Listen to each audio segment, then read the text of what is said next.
es tal vez nuestro exceso de diversidad lo que nos todavía nos impide asentarnos con una identidad más colectiva.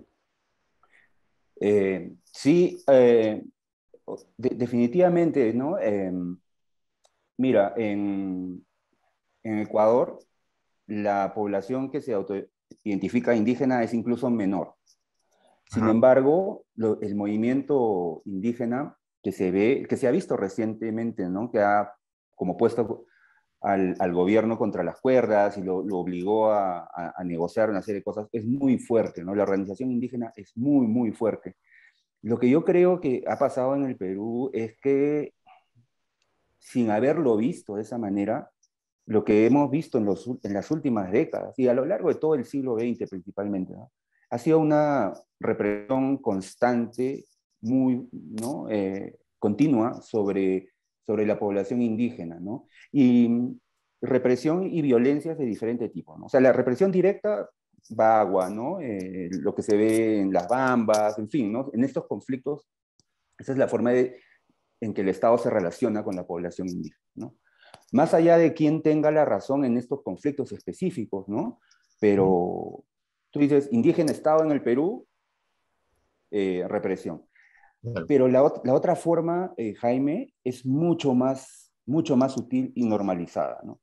Y tiene que ver con cómo el Perú, ¿no? Se ha convertido a lo largo de la República en un país, yo diría, como enfermamente centralista, ¿no? Terriblemente centralista, donde una sola ciudad, Lima, tiene el 30% de la población, ¿no? Y este es un fenómeno republicano, ¿ya?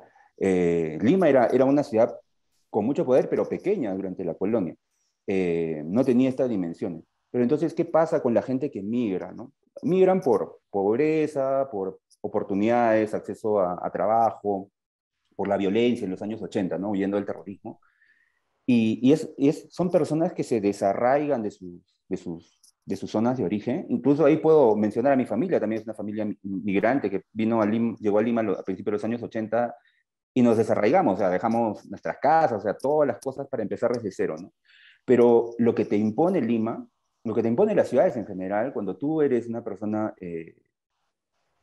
quechua, aymara, shipibo, coniva, amazónica, etcétera, son varias cosas, ¿no? Primero, esto, el traslado. Luego, tienes que hablar español, dejar de hablar tu idioma, quechua, aymara, etcétera. Y mucho más sutilmente te impone la identidad mestiza, ¿no? Claro. O sea, y esto no quiere decir, cuando muchas personas se identifican mestizas, no quiere decir que sus abuelos o sus papás eran de diferentes etnicidades tipo blanco o indígena, sino simplemente a veces se identifican como mestizas porque mestizo tiene mucho mayor prestigio en una sociedad como la peruana, ¿no? Entonces, lo que ves, y con esto termino, ¿no? Entre finales del siglo XIX y el momento en que vivimos ahora, la población indígena en el Perú se ha reducido de una manera dramática, de 60%, fines del siglo XIX, a 24%. Y esa reducción tiene que ver con esta imposición del mestizaje como identidad nacional, ¿no? Y digo imposición porque cualquier persona puede tranquilamente decir, oye, mis ancestros eran de diferentes etnicidades, ¿no? Y yo soy mestizo, ok. Pero la otra parte, lo que te digo, es esta vergüenza ¿no? de ser indígena que lleva a los padres, a los niños a identificarse como mestizos para no, digamos, para cerrar su identidad indígena. Ese es el problema, uno de los problemas dramáticos en el Perú, a diferencia de lo que vamos a ver en Bolivia, ¿no?